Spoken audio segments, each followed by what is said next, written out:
oo dhacaya laga macaan wax iska amar Allah laakiin kuwa mar walba adeegsado dhaqan ka dhigtay waxa weeye waa masiibo rabaaniya waana wax caalamka oo dhan iyo dibka ay ku hayaan nimankan shabaabka oo jecel inay diig mar walba ay galaan dadkoodana ay laayaan ayaguna ay naftooda gabangabeeyaan ay masiibo ku noqdaan waxaan leenahay intii dhimatana Allah u naxariisto intii dhimatana Allah u naxariisto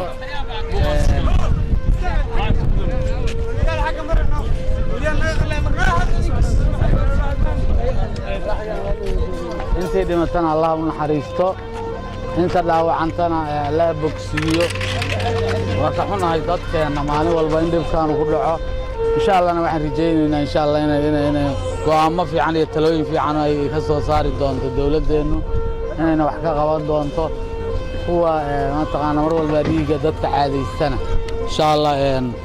kullu sunbay noqon hadda waxaan leenahay way u tacsiyeynayna intii dib ka gaaray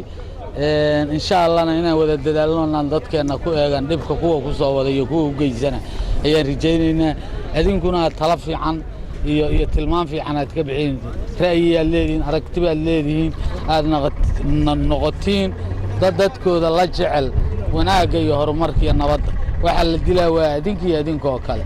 waxa la dilaa waa adinka waxa la dilaa waa dadka Soomaaliyeed dilkiisuna xal noqon maayo ninna xal ku gaari maayo laakiin dadku naftooda u qoonsanayaan ilaahay baana xisaabin doona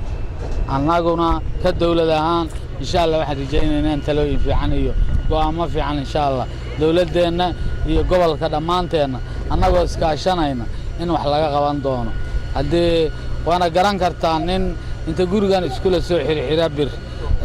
dadka la soo aadayo naftiisa rabin oo naftiisu ayaan micna ugu fadhin hada dabcan dad waa maranaya laakiin waxaan rajaynaynaa insha Allah in laga fakaro talooyin fiican iyo xigmado fiican iyo qaabkii wax looga qaban lahaayna insha Allah inay imaan doonto marka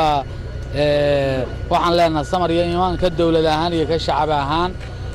insha Allah waxaan rajaynaynaa insha Allah inaan mar walba in laga foojignaado in cid walba laga shakiyo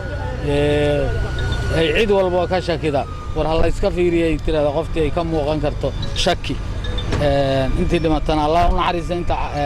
wax ka gaareen Allah bogsiyo salaamu calaykum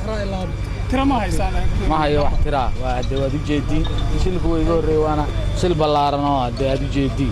marka waxa weeye waxaan leenahay intii dhimatana Allah u naxariisto inta dhaawacantana Allah bogsiyo salaamu calaykum